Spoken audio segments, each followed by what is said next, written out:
அரக்கோணம் பாமக வேட்பாளர் பாலு தீவிர வாக்கு சேகரிப்பில் ஈடுபட்டார். ராணிப்பேட்டை மாவட்டம் ஆற்காடு சட்டமன்ற தொகுதிக்குட்பட்ட கலவை, புதுப்பாடி, சக்கரமல்லூர், கிளாம்பாடி உள்ளிட்ட பல்வேறு பகுதிகளில் வழக்கறிஞர் பாலு வாக்கு சேகரிப்பில் ஈடுபட்டார். பிரச்சாரத்தில் ஈடுபட்ட பாலுவிற்கு தொண்டர்கள் உற்சாக வரவேற்பு அளித்தனர். தொடர்ந்து மக்களிடம் பேசிய அவர், தான் வெற்றி பெற்றால் டாஸ்மாக் கடைகளை மூடுவேன் என கூறினார். உங்களுக்கு எனக்கு ஒரு ரகசியம் உடன்படிக்குமா? ஒரு சீக்ரெட் அக்ரிமெண்ட். யாருக்கு? தாய்மார்களுக்கும் எனக்கும்.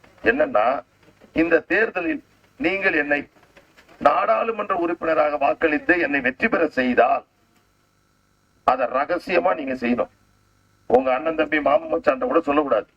சத்தம் முடாம போய் அங்க மாம்பழத்துக்கு ஓட்டு போட்டு என்ன ஜெயிக்க வைக்கணும். நீங்க ரகசியமா, நான் ரகசியமா இந்த சாராய கடைய இந்த தொகுதி முழுக்க இல்லாம நான் ஆக்கி காட்டுறேன். போர்வா, நான் சத்தம் போட்டு பேசினா கொஞ்சம் பேர் ஓட்டு போட மாட்டானுங்க, புரியுதா? அதனால நம்ம இப்ப ஜெயிச்சாகணும். செய்திகளை உடனுக்குடன் தெரிந்து கொள்ள உடனே சப்ஸ்கிரைப் பண்ணுங்க.